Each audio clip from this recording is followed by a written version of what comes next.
Ooh, we're recording. We're back. I'm so excited. Woo, Uh, woo. Shannon, I don't want to spoil it. Give it away. What are we doing? Today we are introducing a new format that's going to be pretty darn cool. We're calling it the AMNAP, as much news as possible. So we're going to take you through some fitness related news articles that we've curated over the last couple of, well, weeks because I missed last week. Yep. And we will comment on them. We'll make you laugh, we'll make you cry, we'll wake you up. I need to wake up. It's currently 7 o'clock in the morning on a Sunday. And it looks like the boys had a fun Saturday. What do you guys, before we get into the articles, let's, what do you guys do yesterday? Well, in the We last went to podcast it. we talked about. All right, you go, Drew. Oh no, I was going to say we went to a New England Revolution soccer game. Oh, nice. That was exciting. Did they win? They did. That's nice. Are you guys like big fans or just kind of indifferent to the matter? We've gotten into soccer the last couple of years just because of really just because of Luke's interest in soccer. So we started like watching Premier League a lot more at home and we actually go over to the UNH soccer games a lot because Nice. they're nationally ranked. Typically, they're really quite good. So the games are really exciting to watch. So we've been doing a lot of that, which is great. Yeah, I remember people always saying that the UNH soccer games were more fun than the football games. So, For but not sure. more fun than hockey, that's for sure. Do you watch Ted Lasso? Oh, of course. Ah, fabulous, I fabulous got show. I got permission for Halloween this year to go as Ted Lasso. Oh, excellent. And by permission, I mean I was given uh, a month's worth of time to grow a mustache. So Oh, I well, I have have to. another costume You idea, but you don't really give off a Ted Lasso disposition, and that is really the most important part. For those of you who don't watch Ted Lasso, it's Jason Sudeikis, and he plays an extremely happy-go-lucky, I would say, insufferably positive character, and are he's you the coach of a football team, meaning are, football as in soccer. are you calling me not insufferably positive? That is true. I am not calling you insufferably positive. Great. What'd you do this weekend, Elliot, or this I past went to week? the beer and chili fest. Had some Oh, family come over, and so we walked around and had a little bit of chili. They brought chili back this year. Before last year, it was only beer, which is a little Mm. sad for a beer and chili fest. And the year prior, it was canceled. And the year before that, it was a really big, awesome celebration, beer and chili. So some brewers brought some chili. It's always like a competition that you can vote for, and it's great. You just walk around and see a bunch of people, and live music and popcorn and pretzels and all that stuff. It kind of feels Mm. like a music festival without like a main stage. Good. And the kiddos are running around. We didn't bring our kids, but there are kids running around, so it's a pretty family friendly place. Oh, nice. Speaking of alcohol, that's what I was going to say. It's a great transition. thanks. Okay. The boys are ready to get into our articles. And it's good because I didn't do anything yesterday. Thank you for asking. Okay, let's dive into the articles. All right. Our first news story here is that Canada is updating their drinking guidelines to recommend no more than 2 drinks per week. So, newly proposed guidelines for alcohol consumption say Canadians should stick to a maximum of 2 drinks per week to reduce risk of negative health consequences. Now, the current Health Canada guidelines say that men should limit their alcohol consumption to no more than 3 drinks per day, 15 per week. Women should stick with a maximum of 2 drinks per day and 10 drinks per week. So, this is a very big jump in the guidelines. But now, Health Canada says 3 to 6 drinks a week can increase the risk of developing certain cancers, such as breast cancer or colon cancer, while more than 7 drinks per week can increase the risk of developing heart disease and stroke. So, Elliot, after the Beer and Chili Festival, where do you sit on this map? I think if you are calling yourself a health organization and you're recommending any amount of alcohol or saying Mm, that any consumption is okay, I think you're wrong. I think the guideline should be limit alcohol to 0. Like, try to have like, no amount of alcohol is healthy for you, and then say, maybe after that, little sub paragraph, if we have found that 1 to 2 drinks a week, has the minimal effect, has very little effect, and then more than that, you are putting yourself at risk for this and this and this. But when you put the guy when you say it like that, when the guideline is 2 per week, then people say, "Well, oh, I can have 2 per week, and then I'm fine." And it's like, well, a couple of years ago, you said that I could have 3 a day and everything is fine. So it's like, why not just go at 0 and be like, "We told you not to drink at all." Because no amount of mm. alcohol is it's like the same as, like, added sugar and stuff. You just, like, just say 0, and then when people do have health side effects, you'll be like, "Yeah, but they said I could have 2 every week, and I did that, and now I have colon cancer caused from the alcohol." It's like, Yeah. it should just be 0 in my opinion. Well, interestingly enough, I thought that the American guidelines, which I didn't know off the top of my head when I saw this news article, I thought that the American guidelines were going to be like way more, or like the traditional Canadian guidelines, but actually, in 2020, they only put them out for 5 years. But the dietary guidelines for American states that adults of legal drinking age can choose not to drink or to drink in moderation by limiting intake to 2 drinks or less in a day for men, 1 for women. So they actually do start with I not like drinking it. And yeah. then it actually says, when is drinking in moderation still too much? According to the guidelines, certain individuals should not consume alcohol. And then it lists off, you know, pregnant people, people who have a drinking problem, under the age of 21, et cetera, et cetera. So Don't you think it's just placating though? Like the two whatever you put, right? Because it's just, I mean, how does an organization go from 15 drinks a week, you're okay. yeah. Now we're down to 2. Like that's a ridiculous transformation. So it's really, I think they should just, I mean, like Elliot said, but I would say it less nicely, I guess. Just, you know, we know drinking's bad. Yeah. Drinking is not good for you. Don't do it. If you do it, there could be negative consequences. People still argue though that, like, well, 1 or 2 glasses of red wine a night is good for antioxidants. People still argue that. Yeah, from like the one study that said, "Oh, look at the benefits these people had. You should drink 1 glass of red wine every Grapes night for have the antioxidants. antioxidants." We smashed the grapes into this bottle and then fermented it, so there's still grapes. It's like the Yeah. I just think I don't know. It's it's fine. It's great. It's a good transition, right? But it's also one of those things that you're telling me something that I already know.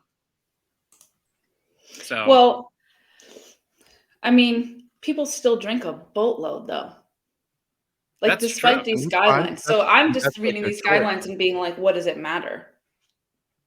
Because, like you said, yeah, it's going from 15 drinks to 2 drinks, but I don't think that's going to make the person who drinks 15 drinks in a week go, oh, you know what? I'm No, going to not at cut it all. down to 2. Yeah. Not at all. Like and I think it's for younger generations. They're probably trying to affect the culture right now of maybe the 10 and 15-year-olds that'll be a little older, so then hopefully it gets around to them long enough where by the time they're 21 or whatever the drinking age is, in Canada, that by that time they're used to that 1 to 2 a week, and maybe Mhm. they've slowed it down. But I think doesn't the government get a lot of money from alcohol sales? So it's Oh, kinda I have like to assume so. Yeah. they don't wanna shoot them like the well, in the US, it the might Yeah. be state stores and everything. different though, in terms of Canadian law, and it might be different. It's probably different state to state too. We live in a very unique alcohol state. I heard okay, so we have to take Wait, this with a actually, grain of though, salt. sorry, I just have to put the statistic out in front of you. Oh no, okay. In the US, 2.5 gallons of alcohol. What is this per capita? Okay, well, that's the like 2020 rate. For Canada, it was 99.8 liters. Oh, now I got to do conversions. What the fuck? Okay, I'm jumping in with my 25. statistics. Okay, Here go are my ahead. statistics. So I heard this. Now, granted, it was from a comedian, but New Hampshire per capita has the highest number of alcoholics. Per capita, we also have the highest number of Subaru owners. And per capita, we have the fewest number of people that know what per capita means. Well, that's fair because I don't. I can't think of that. But are you telling us to watch out for Subaru drivers on the road? Oh, no, I don't know. I'm just thinking of interesting alcohol statistics as related to the state of New Hampshire. Do you own a Subaru, Drew? I used to. So you're part of this statistic? I was. Not anymore. Mm. Well, I just did the conversion, and so their alcohol consumption is Canadian alcohol consumption is about 10 times US. Ooh. So It's very cold there. right. Just got to step up at the fire and drink. I'm serious. We went to the winter carnival last year in Quebec City Mhm.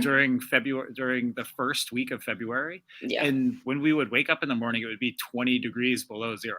Like it's freezing. But they also embrace that cold, and everyone's outside in the cold. But in order to kind of keep warm. Although I heard another thing that said alcohol doesn't keep you warm at all. It actually will make your core body temperature less. That's a myth. They would drink some sort of, like, I can't remember what it's called now. Well, it just makes you feel liquor. warmer. Right. Makes I you was gonna feel say, I warmer, don't but it think it's actually a doesn't. myth, it's the perception, and then there's more of a rant there. So, like, if you're always going to parties and drinking and you're like, "Oh, that's a lame party because they didn't have alcohol," Mhm. maybe you don't like going to parties. It's the same thing that, like, if Yeah. if you always have to dip your carrots in a bunch of ranch dressing to eat your carrots, maybe you don't like carrots. Maybe you like crunchy ranch dressing. So maybe consider taking a look at things that you go to and drink, and then if you were to remove the alcohol and you're like, "Wow, I'm having a terrible time. Like, this is really boring." You probably Yeah. don't like the thing that you're going to. You probably just like drinking around people. And if that's what you wanna do, then that's fine. But, like, try not to fool yourself on what's actually fun because with the perception thing, alcohol also, if you've ever been the sober one at the party excitement and cool stuff doesn't really change. Your perception of how cool it is starts changing, and if you're sober, you stay and everyone seems to be having a better time, and you're like, "Why is everyone having a good time?" Like, we're literally the conversation is getting worse, right? People are just getting Totally. weird, So and what you're like, you're saying I have to get better at parties? No, what he's saying is that, well, at least I think what you're saying, Elliot, and I completely agree because I listened to a podcast the other day about this, and like I completely agree. The guy said a lot of times people who drink, and especially those who drink heavily in their lives, are just making things they don't like to do more interesting. So if you don't like to, go to the movies without drinking bringing in a bottle of wine in your pocket, then you probably just don't like to go to the movies. That's why the Dos Equis guy is the most interesting man in the world. he's hammered all the time, and he drives a Subaru. How much do you guys drink? Come on, lay it Right on me. now, I have, like, 4 shots of vodka. You got a screwdriver in there, Elliot? I had wait, yeah. It's like a mimosa driver. Yeah, yeah. It fluctuates with the time. I would say some weeks I don't at all. Some weeks I have, like, 3 of the taller IPAs, Yeah, you on a like beer. a craft beer, right? Yeah, I wouldn't just, like, Just down drink some buds. Bud Light. Yeah, I wouldn't just Yeah. hammer through some. Okay. But it definitely fluctuates, but I'm still kinda like anytime I drink, I'm like, "I should just not do this again." Yeah. 'Cause Yeah. it's kinda dumb. Yeah, You know, I don't drink anymore either. It's very difficult at this point. Like with one tall IPA, to just get beyond that. It's like this is plenty. So Yeah. it's far and few between. Yeah. I did drink a lot yesterday, though. A lot of 3-ounce beers, which is deceiving, right? Because you just go to a tent and they give you a little bit and you just sip it and you're like, "Oh, that was pretty good," and then you stand in line and you're talking and you have another one, and then you have, like, All of a sudden you 6 had like cups 10 in your beers. hands and you're like, "Oh, shit, no, I definitely didn't have that much." Oh, Maybe not I that drank a many. lot for Okay. me, but, like, I'm thinking of the last time that we went 3 years ago. It was pretty over the top. There were so many vendors well, there. they gave you a much bigger glass too. Now they have, like, little cups, so Oh, it's much more of, like, a sipping experience, so I okay. probably had, like, 3 beers total, but they were all Ah, various IPAs and stuff, and yeah. Okay. alright, and You then the know, last thing in that article, that I had was just that it said the, risks are the same regardless of tolerance. So, just Yeah, because you yeah, can yeah. handle a lot of alcohol doesn't Mm, mean you're like, "Oh, it's not affecting you as much," and I think that's what a lot of people may not realize. They're like, "Well, they don't even get that drunk," or they don't really change that much." It's like, they're still poisoning, like, it's still poison going in. Like, yeah. there aren't like, yeah, maybe the liver is a little bit bigger, but we're talking, like, a couple of inches on each side. It still has to handle Yeah. all of that. Yeah. The only, speaking of children. Oh, never mind. Sorry, I was going to segue. well, I was going to say one more thing about this article, and that's that there's so many more like options for the sober person now to still have like a good time at a party. I was at a party on Friday night and everybody was drinking. I was the only person not drinking. And they were all drinking like champagne. It was like a Halloween party and we made these, drinks. And there's a brand called Surely that makes really great non-alcoholic wines and champagnes and they taste great. And at the party, I, poured my cup and there's a little bit left, so I let everybody try it. And they were like, "Oh my god, it tastes exactly like what we're having. Like we need to think about this." This was down in Boston with a group that I think drinks pretty heavily on a regular basis. And I don't know, I could just tell that they were all sort of like, I don't know. I have a lot of friends in my life who I think are reaching the point where they're like, I'm not 20 anymore. I'm not going out and going to clubs, but I'm still having a drink very regularly or every night or whatever. And they're like starting to evaluate that. Or I have a lot of friends who have decided to just stop drinking altogether. When I missed the podcast last week, I was actually in Canada and I thought I was going to be able to come back and like say something funny about this article, like, "Oh yeah, I saw the drinking in Canada." But the people that I was with, we were 11 of us, and I don't think anybody got drunk the whole time. Like, and it was like a birthday party weekend. So I don't know. I feel like maybe it's going to change the younger generation, but I actually think people in their like 20s and 30s right now, I know a lot of people that are curious or have quit drinking, which I think is cool.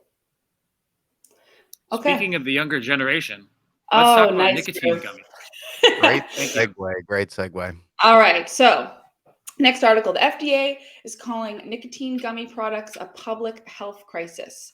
So, first, I just want to say I didn't even know that nicotine gummies were a thing. But first, there were flavored cigarettes that tasted like chocolate or grapes. Then came the e cigarettes in flavors like cotton candy or gummy bear. Now there are flavored gummies made with nicotine, and the US Food and Drug Administration is not happy about it. The agency has been warning parents to keep an eye out for products that may look like typical candy but are actually nicotine based gummies. It says they could be extremely dangerous for children. Um, all right. So I had never heard of nicotine gummies and I just thought this was ridiculous. And, like our listeners would be interested to know that these even exist. Did you guys know that these existed? Have you heard of this? No, No, but it's not but I'm not it's not surprised. surprising. There's a No, it's there's not surprising. It's not surprising. there's a kid in school that has a beef that brings to school uh, a A beef jewel? jerky container Oh. that's that looks like a dip container. So it's like the Oh, I see. Yeah, whatever yeah. company this it's a They're beef gearing jerky him up to company. chew tobacco as an adult, is what you're telling me. Exactly, Yeah, exactly. yeah. So it's like these the nicotine and cigarette industry since its inception has been targeting children. Yeah. Because Yeah. that's how they're going to make their money. They're going to make their money with people that smoke and use tobacco products for the longest period of time. So it's like, this is not surprising. This is not really anything new. I know like juuling and vaping were made illegal. Vaping's No, not they were illegal, but isn't Juul There was illegal? a lawsuit against them. I think the article talked about it. There was a lawsuit against them. They have to pay out like a boatload of money, like $500 million to the states in which they were basically openly marketing to children. So there's like 35 states that are getting a split of $500 million, something like that. Like something that's going to be nothing to that company. You know, it's not going to make a dent. But yeah. So I think they can still sell. I don't think they're illegal everywhere. I'm pretty sure. Yeah. So I don't know. This also made me think, like, coming back to our regular conversations about parenting, like, because obviously, like you said, it's not interesting that these exist. It won't be the last thing that these companies market that is obviously geared towards children or the younger crowd. So I just thought about so I've thought a ton about how I would approach diet and nutrition if I were to have a kid. Like I've thought about how I'd want to talk about food, because that's something that wasn't, talked about to me in a healthy way. But then like things like this, have you guys thought about like what you would do if your kids came home like smoking cigarettes? Obviously, Lucas is so young. He's not going to be changed to smoking anytime soon. But like, your older son, Drew, he's 5 years he could be doing something that he shouldn't be doing. He could be ripping buds. 3. Yeah. 3. I don't know. Have you thought about, or do you just like expect that your kids wouldn't do that because of the way that you're raising them? Do you talk about these things? Well, I mean, I think, right, like we've talked about this before, that just general example is probably more important than continually, talking about it, bringing it up. Obviously, like if there's a situation where we need to talk about a health thing, then we will. But the example is more important, because there are all of these little subliminal things that the kids pick up on, and like we don't talk. It's funny, like we don't talk about weight or like calories and things like that at the house, and I'm pretty sure I know like how Luke has picked up on this, and I'm not. Is it a grandparent? I'm not going to go into that, but like he's like, both kids will talk about, oh, look at how many calories are in that. And the other day, Luke was saying like, oh, I'm fat. It's like, what are you talking about? Like, where is this stuff coming from? And it's like, it's these outside influences that I'm more worried about, because he's just there, but it goes to show what do that you they're say so to that? impressionable. Like, do you say anything when he calls himself fat? Like, what did you say? Oh yeah, we had a long conversation about how, we said, are you making healthy choices with what you eat? Are you making healthy choices with your activity level? If you're doing those things, then this is not anything you need to worry about. Yeah. So it's, speaking of weight loss. Well, go. Are you done with this article? You don't have any thoughts on how you would approach? I think it's close to the alcohol. I mean, it's just like, wait. Just look out, parents. Go to weight loss. Yeah. Boom. All right. Okay. The boys are ready to pop off on this one. And I have a slightly longer description of this one, because I feel like there's a few points in this article that it was important to touch on before we let you pop off. Okay. So, is the world ready for extremely effective weight loss drugs? This article talks about a new diabetes medication released in May 2022 that is currently only approved for diabetes use, but also touts helping people lose up to 20% of their body weight. It's a weekly injection. And here's the quote I think we should start with. While FDA approval for using the drug specifically for weight loss appears imminent, doctors have the authority to deviate from FDA mandates when prescribing drugs, because right now it's only FDA approved for diabetes use. And some doctors have been writing scripts to treat obesity at their own discretion. Here's a quote. "I've been very excited about these medicines," said Dr. Melanie J., director of NYU Comprehensive Program on Obesity. "Obesity has always been something that's undertreated." That's the end of her quote. "It might be the trickle that precedes a torrent. This drug is just one in a class of new, extremely effective weight loss drugs that threaten to upend the way we think about and treat obesity." Last piece I'll say. The article goes on to say that obesity is a chronic health condition, not always something that can be controlled by diet and exercise. Here's her quote again. "Our brains regulate our appetite and they regulate our metabolism. For those obese, the regulations are set to retain weight. A healthy lifestyle can help prevent obesity, but when a person who's already overweight goes on a diet, their bodies increase appetite and decrease metabolism, and the weight returns." Okay. I brought this up because actually someone suggested that I start taking this drug recently. So I can save that story for later. Let's hear your opinions, boys, on this article. I'm curious if Elliot has thoughts on the classification of obesity as chronic illness and not something that can always be controlled by diet and exercise. I think when they use that line, I think it's, they're talking about a very small portion of people that, may have, like, a genetic predisposition, but you can Mhm. also a lot of times, they're just checking in on these people at that stage of their life and being like, "Oh, well, you have your thyroid is this, or you have insulin resistance," or whatever, and it's like, Mhm. well, what have you done the last 10 years? And then now your body is responding like that. So, like, Yeah. it's if I've been, like, just treating my body very poorly in terms of, like, fitness and nutrition, and then they take blood work, and then they look, and they're like, "Oh, yeah, this isn't your fault, like, your thyroid isn't even working correctly." And you're just like, "Okay." But yes, yes, people are born with hypoactive or hyperactive thyroids, and sometimes they have to go on medication that also affects all that stuff, but I think, the biggest thing with this is, uh, article, the overarching issue is I think a lot of times people are looking at, just, like, fat tissue as related to health, and there are so many more components about being health and fit than just your body composition, and so they're like, "Oh, it's healthy because I'm losing fat."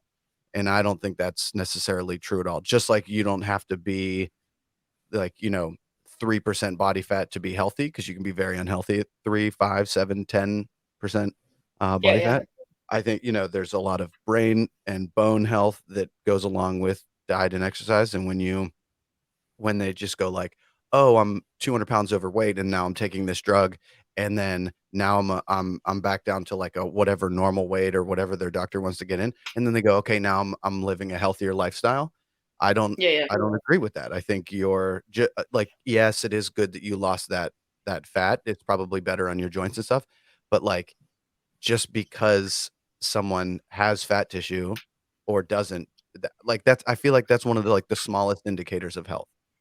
So you would say that this drug probably has a time and a place, but it's the exception and shouldn't be the rule. And I And I think we know. definitely don't think it should be advertised to just overweight people. Like, "Look, Yeah, maybe it's yeah. not your fault. Here, come take this," because that's how it's gonna be put out. I mean, it's the same thing with the nicotine Oh, they'll gummies make a killing and on the this alcohol. drug. Like, the They'll make a nicotine killing. you really think the nicotine gummies, companies are like, "Oh my god, I had no idea kids would be attracted to these bright colors and cherry bomb lemonade flavors." Oh my God, I know. I Yeah, was actually gonna say, going back to that article just for 1 second, that instead of the $500 million like rollout that they got, all of the executives at that company should be forced to start smoking Juuls or eating these gummies. it's just crazy when they're like, "Oh, we had no idea." Well, we're just gonna slap a now that the damage is already done, we're gonna slap a little bit of label and an exclamation point that says, like, "Do not consume if Yeah. you're under 21," because that's exactly what the kids are gonna read and be like, "Oh, I'm 16. I'm not gonna eat my, blue raspberry explosion gummies." Actually, though, wait, can I just say something? So you guys should say if you ever like, did you ever think about or take Hydroxycut when you were younger? Like when we were our teens? Did you ever take Yeah, that? I Actually, I know yeah, you have, Elliot. You have, yeah, right? yeah. Yeah, it was called So Atrophex. It was like BPN. It was kind of like the same thing. Okay. When I was in college, I was not in a good space. We've talked about this. It went too extreme one direction. And I can't tell you how many times I purchased hydroxycut or something similar. And then when I got it like in like a whirlwind of just wanting to be thin, and then got it home and read all of the like, you may experience heart murmurs and like other crazy shit. And I was like, not going to take that. So it's not going to, it would defer some kids like me who are nervous and scared about those things. And I'm just probably wouldn't interested take them in, anyway. so and then the last thing, another big part of this is like, why are you losing weight? So like that drug is doing something to your body Yeah. that is now making it mobilize that fat and burn those calories. Cause it's like, so what are the unintended health consequences? And then also now that you're doing this drug, depending on how it works, if you ever want to get off of this drug, it may be Yeah. impossible. Well, So then you're that was signing going to up be my for follow-up question. a lifelong subscription to a drug company. Right. If you're not also changing your diet and exercise routine at the same time, it's like people who have to get that gastric sleeve or who get, their stomach gets really small or whatever, that they have to lose weight and show that they can change their No, lifestyle I'm saying this before. drug might be worse than that because Oh maybe yeah, no, I think you it will start, be. and then not only do you start dieting and exercising, and then let's say you're like, oh, I fixed it, I'm ready to get off the drug, and then you're like, well, actually, your body is now That's not how it did dependent it. on Yeah. that, Yeah. so it's actually you're in a worse situation now because your body depends on this to continue to mobilize fat, and you can no longer do it. It's kind of like the Mhm. a bunch of men are going on TRT, which some men, should, depending, but it's kind of like a fad thing of like, oh, I'm 30, I might have low testosterone. And it's Yeah. like, okay, how many hours of sleep are you sleeping? Well, 4.5, but like, it's like, okay, we'll try 8 hours and then measure your testosterone. Yeah. Okay. Sorry. Side note. Yeah, I just think this is crazy. I think it's probably, if it does get any sort of FDA approval beyond diabetes, it'll be nuts. But obviously, like it said, doctors can deviate from FDA mandates. Which, like, what's the point then of even having that? Um, but yeah, this came about, and I just, because of the conversation that I actually had with somebody about this recently, it's like and this person doesn't have diabetes, like it's just given to them for weight loss, and the person is really not that fat, you guys. Like seriously, not that, like not this extreme case at all that this article is talking about. I was talking to this guy at a gathering, an older gentleman, and I honestly think he was just trying to like talk to me about something that was relevant because I had a shirt that said CrossFit on it. And so he was just trying to talk to me about fitness or whatever. And he said that his wife recently got on this drug where she gets an injection into her stomach every week. And so I have to assume that it's the same thing. And he was like, oh, she can eat anything and she's still losing weight. And I look over at this woman, and I mean, I think if she went to the gym twice a week, she would be fine. Like, it was kind of crazy. But I was like, oh yeah, just trying to connect with this person. I was like, yeah, it's definitely hard to lose weight the typical way. You really got to put work in. You got to change your mindset. It's got to be a lifestyle change. He's like, oh, well, if you struggle with that, and he looks me up and down, he's like, you should just take this drug. Oh, okay. Yeah. But I won't be taking this drug. I'm going to continue to go to the gym. That's my plan. Drew, have you ever taken hydroxycut? It's really not for you. Yeah, I was shaking my head that even before hydroxycut there was some high ephedrine. I think it was xenoephedrine or something like that. That would like you take one of those and your heart would just start. The first couple of times you're like, oh my god. But did you treat it as more of like a pre-workout? Was it more like a pre-workout? It wasn't like I'm going to take this and only take this. This was. I mean, I was still working out and still, but this was like, I guess I could just like, my problem with stuff like this is, at this point in my life, is that it's just a complete mind. I'm not going to use inappropriate language on the podcast, but it just like completely messes with your mind, right? Like, yeah. Like I started this week with having done a competition last weekend, and like leaving the competition a little bit disappointed. And I was like, okay, I'm going to like fully commit to the next year. Like, going to try to put on like 15 pounds. Because This I is like feel like that. for cycling? No, for CrossFit. Oh, okay. Oh, And, that competition. and I was like, if I can put on 15 pounds, then like I could be much more competitive with some of these stronger individuals. But then I think about this article and it's like, well, if you're overweight, you might be a good, you would be a candidate for this. And when you start to think about like, okay, even right now, I'm considered overweight according to, whatever percentage of doctors that follow just a traditional BMI scale, right? So like, just doesn't make sense. like, what does this look like for the general population? What message are we giving to the general population? Oh, if you have a BMI of 25 or over, you should start taking this drug because it's not good because you're not in good shape. Or you're not healthy. It's just, this is the stuff that drives me crazy that I like. If there was one aspect of my life and experience that I could redo, it would be my relationship to health and fitness and food. And so I get really agitated with companies and marketing and stuff that is associated with all of this. So do you mean to say that like your relationship with health, food, your body, weight, all that stuff has gotten better, but only recently? And you would, if you could go back and you would make it correct healthy from the start. Correct. Or correct from the start, maybe. It would be, that's obviously an impossibility. And there are so many, I think you just I look at in my lifetime, the number of people and like the network of people and individuals that are affected by drugs like this, by advertisements like this, by social media that promotes a certain aesthetic. And I think it and I was just talking to you about my own child, right? And like you can't run from it. Messes with people so much when we could be just focusing on basic nutrition, be active,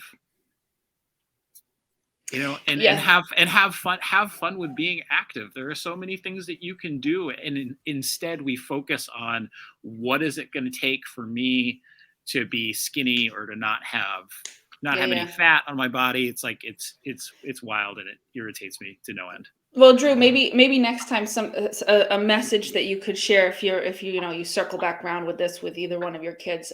There's this organization, or at least it's an Instagram page called Beauty Redefined, and their whole thing is that our bodies are instruments, not ornaments. So they're made for use and not for display. And that's really, and then everything trickles down from there, all of their messaging and whatnot, which I really appreciate, and also wish that I had been taught that from the get-go. But I don't know about you guys. I feel like our parents, at least my parents' generation, are like just doomed on this front.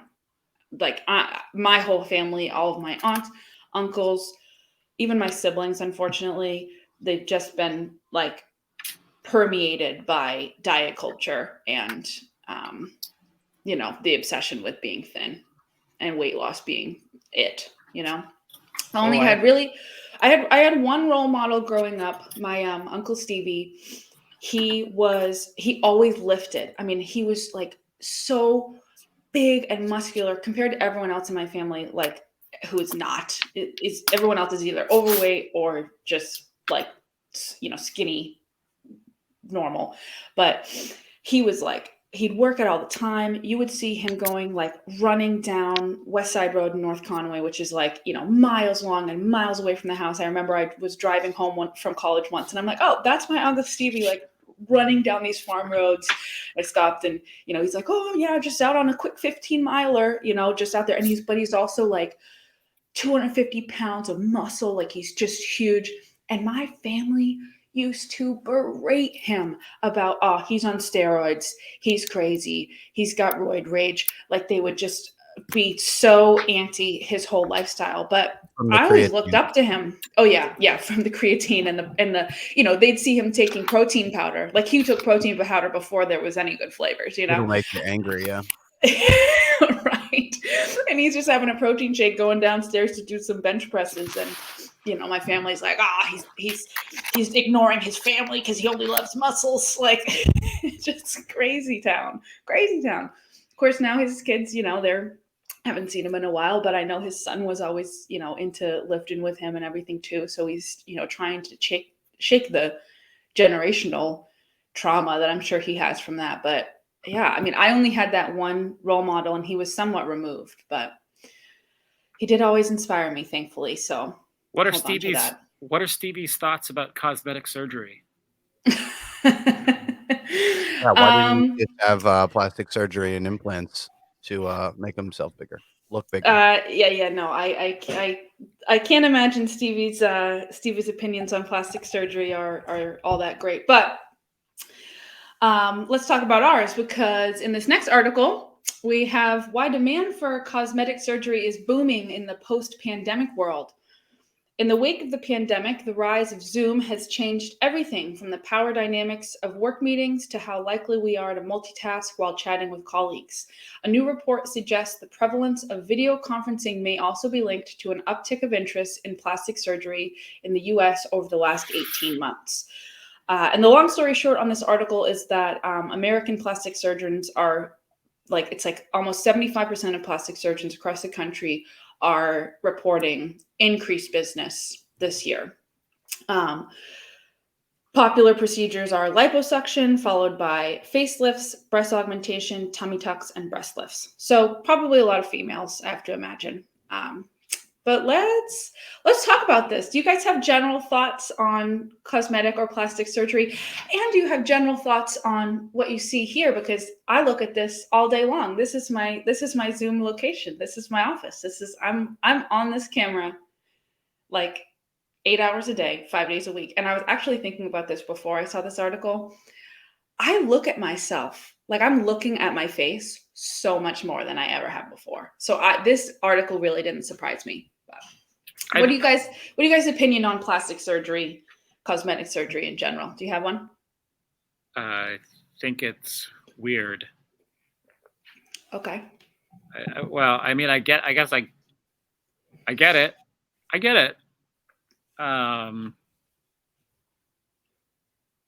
I have no problem with it. I get it. I don't know. Like I'm not gonna do it, and I'm not gonna get hair plugs or anything like that. But, well, that's actually my my next question was, if you could change one thing about yourself with cosmetic surgery and you'd be happy with it after the fact, like you're not going to get screwed up, it's going to be how you want it, and you're not going to have any like residual effects, what would it be? Did we just find out yours, Drew? Well, I know I could either you know what. Oh, what are you gonna do? Is it the chest hair? It's either gonna. No, it's not the chest hair. Oh no, man, Drew, what's going on with you? Oh, what is it gonna be? I'm living rent free in Drew's head right now. Do you want me to say what you would get? This is gonna go south. Either be, or do you want to just say it? It would either be, I wouldn't do anything with my baldness. My baldness is okay. It would either be like hair removal on my torso, or I do have a my chest is concaved in. It's not like a oh, so you typical get it puffed out. Yeah. I mean, I would never do that. But I remember like it was floated around as an option years ago when I was younger, because it was like more pronounced and just a little bit like more awkward, and I wasn't embracing it as much. But it's different. Like if you look at my chest, like there's the bone structure goes in instead of just kind of like a flat or like convex type of look. But that would be my two guesses, Elliot. Did I get one of them? That was it. That would be the chest, and I would encourage you not to fix that because that's Thank like your superpower. Yes, I agree. So anytime you Actually, beat someone, you'd be like, "Look at that round ass chest of yours slowing you down." Like, I would just talk so much shit on other people's yeah. regular ass chests, and that's what you do. I don't know what I would change. I mean, I have done Invisalign. That's not surgery, so I, like, removed a gap Yeah. in my teeth, but other than that, I'm pretty okay with I'm trying to think. I would straighten my spine back out. My scoliosis would be nice if Mm. that was straight again, I but just cracked. nothing, You just made me stand up straight and everything cracked. but I know anytime I talk about scoliosis, everybody goes, They like, "I don't wanna raised 2 inches. yeah. Yeah. I don't know, maybe I don't I'd have to think about it. I think it would be cool to get, different color eyes. My eyes are just kinda dark, dark brown, I think, but yeah, You want I blue also eyes like wouldn't me? do it. Yeah, yeah, sure, but I don't think I would like, I wouldn't care. I would have to get it, like, for free. Like, I wouldn't pay $100 to change my eye color. You know what I Yeah. mean? Which I'm sure it would cost way more. It would cost probably a little bit more. The contacts maybe you could Yeah. get. Zoom. Well, I've actually had cosmetic surgery, so I I, I can tell you what I got, but I growing up, actually every woman in my family has like very lopsided breasts, and mine was the worst of everybody's.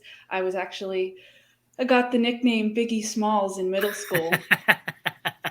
So that carried around for a while, and it was pretty traumatic. And I honestly never really like I wasn't ever planning on doing anything with it. But I don't know what changed somewhere in my 20s. It just honestly got hard to like buy certain clothes or bras, and so I went to this. First, I went to this doctor in just right in Stratham, and it was like to get one adjusted was so invasive. Like they basically cut like a pizza slice out of your boob and like close it up. It's like really, and like if you do that, it like changes the way it looks. So you have to do the other side, and it's like Right. it just does. It's not good. So I kind of walked away from it, but then I heard about this guy in Portsmouth who does like a very specialized approach. It's a liposuction breast reduction, and it takes a very special candidate. You have to be young enough that you have like elastic skin still that's going to adjust to the new size, but you also have to be old enough that you have enough fat content in your breast. And I was the perfect candidate, and I am so fucking happy that I did it. Excuse my French, but it like truly is the best decision I ever made. I wish I did it when I was 20. Like it's been life changing. They did a scan, like they have like an app that scans you or whatever. And just for reference, my one was like they do like a analysis of it, and it was about 400 cc's, and the other one was 800 cc's. So it was So it's very kinda like drastic. this? Yeah, pretty much. Yeah. You're making Drew blush here. I know. Well, I'm an open book. I don't really care about I that. But understand. my point is to say, I obviously am a proponent for anybody, if you want to change something about yourself, I have no problem with that if it's going to make you happier. I do think, and I'm a culprit of this as well. Like as much as it really was about clothing size, it was also like, just torment about the way that I looked most of my life, and just kind of even as I was losing weight or, working out, that never changed. And so I just wanted to change that. But I do think it's unfortunate that we live in a society where so many people really hone in on that. I wouldn't do any more. Like I'm not going to change my face or, get calf implants or have like a foreign body in my body. I think those are kind of extremes, but if that's going to make you happy, then I have no problem with that generally. And I can understand why people are increasing in this Zoom world after looking at myself all day. So I get it. I think it's probably the change is probably inevitable though, right? Like you and I think we can look at this with maybe a couple of different lenses, like having a plastic surgery that may not necessarily be like required, but like in your case is, there was a situation that was extreme enough where it's like in order for you to be comfortable and feel like more confident and good about yourself, like Like that was a good call on your part, right? I think what the article alludes to, though, is like the change in perception, like based off of I'm seeing myself on a screen all the time. How can I improve what I look like? And there are ways that if you're on Instagram or something like that, when you add a filter and you Right. see this like altered sense of reality. And I almost think that there's got to be some sort of a connection there too, where I can make myself look one way in social media, but now that I'm on these Zoom calls, I'm realizing, oh, maybe I can't always make myself look this way. But in fact, there's a component on Zoom where you can alter your appearance. Oh yeah. So we have my company uses both Teams and Zoom, and Zoom, like I must have it in my settings from the beginning, but it automatically like puts a little like a softener on it. And so anytime most of my calls are on Teams, and I'm just whatever, I look how I look, but then I'll get on like a Zoom call, which we use more for clients, and I'm like, oh, I look great today. But yeah. I mean, I also think it's like it's a risk versus reward assessment too, right? Like I said, when I went to the doctor, that's like, it's super invasive. There's a lot of risks. You can't work out for 6 months. I walked away instantly. Like there's just no way that I'm going to do that. The route that I went, I had to go, 20 minutes down the road. He specializes in it right in Portsmouth. So it just happened to be convenient. I was under for 15 minutes. Like it wasn't long, and I have absolutely no scarring. There was no cutting into me, none of that. So, that the risk assessment just seemed more worth it for what I was getting. But like people go to serious extremes. Like I actually know a girl whose cousin wanted to get the Brazilian butt lift and went to the Dominican Republic and died on the table and left her kids behind. Like, it's like the amount of risk that people will take, I think that's the more unfortunate thing. It's like, I can't imagine that being your demise. It's pretty rough. I didn't have that experience with mine. With your Brazilian butt lift. Yeah. Curtsy lunges and rowing. That's Speaking of Brazil. Oh, that was good. I was waiting for somebody to pick that up. All right, we have our last article. Did you guys get the chance to read this one and watch the video? Did you watch the video? Unfortunately, yes. Yeah. Okay, all right. So I'm going to describe this article, but really I feel like I have to describe the video. So CrossFit members in Brazil were mistaken for robbers, apparently, in this supposed hilarious video. It's on the Morning Chalk Up. I suggest you go watch it for context. No. You should be able to share and pull up the video. You want me to pull up the video? Yeah. Okay. All right. Hold on.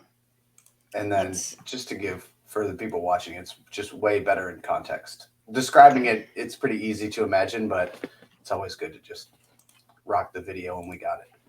Okay. Are you guys seeing my screen? Can I make this bigger? Hold on. I should be able to do that. And then. Can you hear me? Yeah, we can see the video too. Okay. All right. So this is in Brazil. The CrossFitters who, they must be in some sort of like city located gym. They are going for a run, which if you're listening to this and you're one of our members or a CrossFit member anywhere, that you're running. Just play your it, running watch it workouts go outside. All right, fine.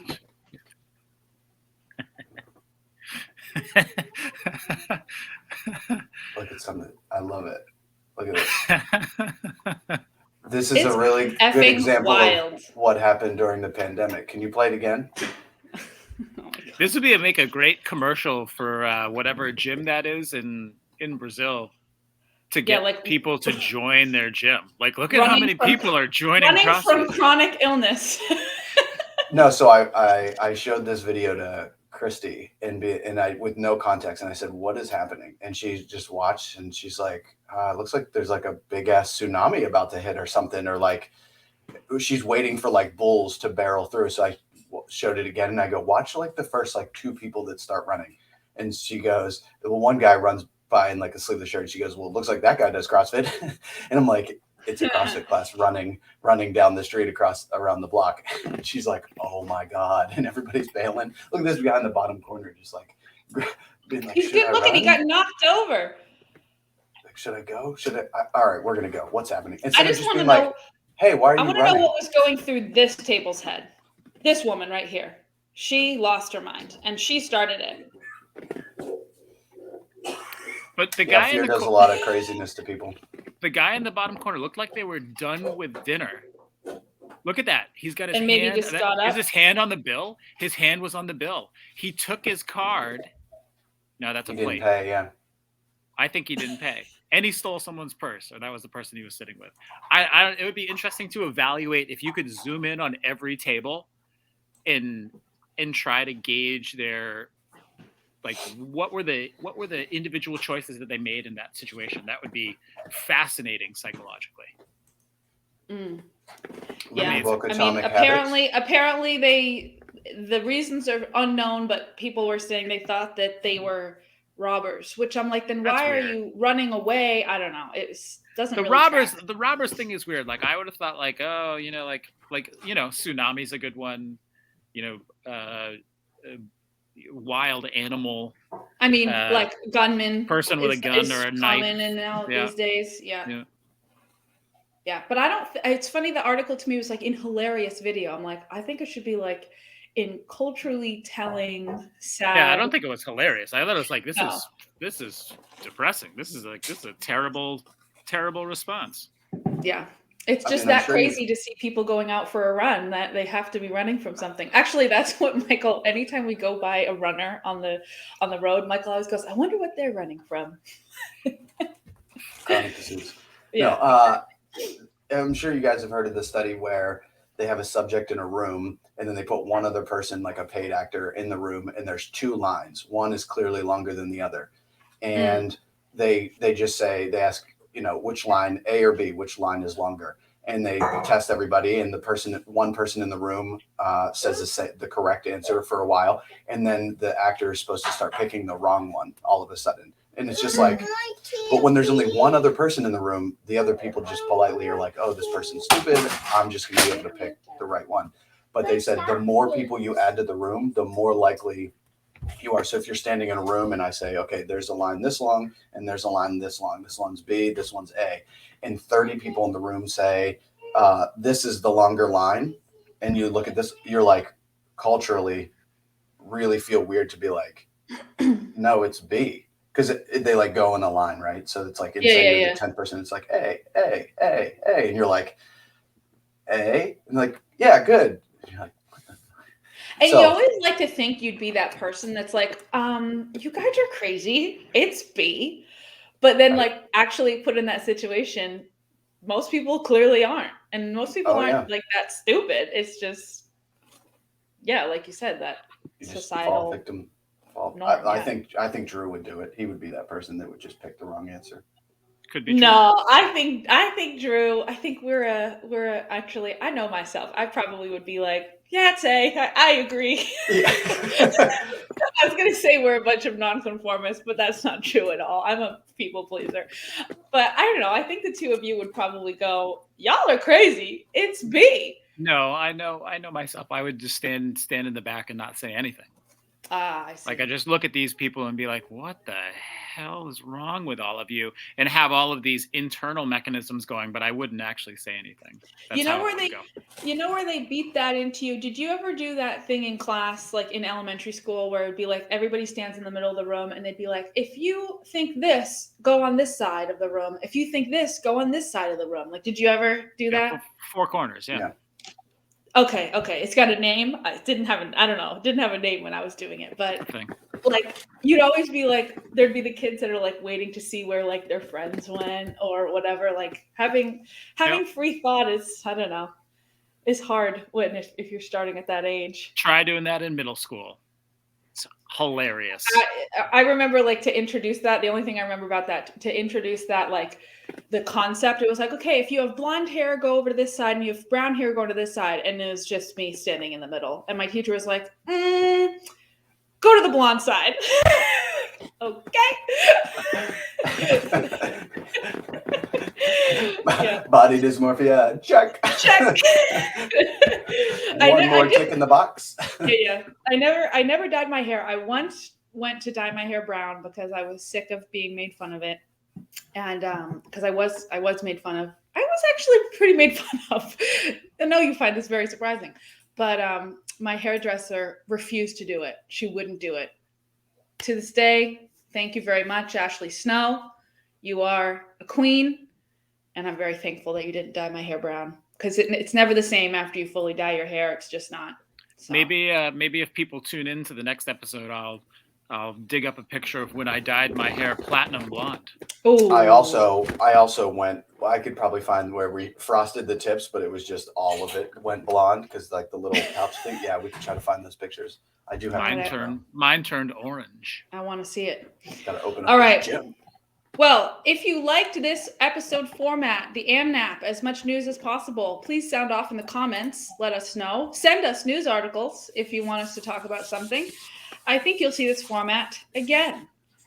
And I also have some ideas for other formats, so look out. Shan be post spitting links ideas. to articles, and if you disagree, definitely let me know so I can tell you how you're wrong. True, facts. All right. See you at the gym. Bye. Bye.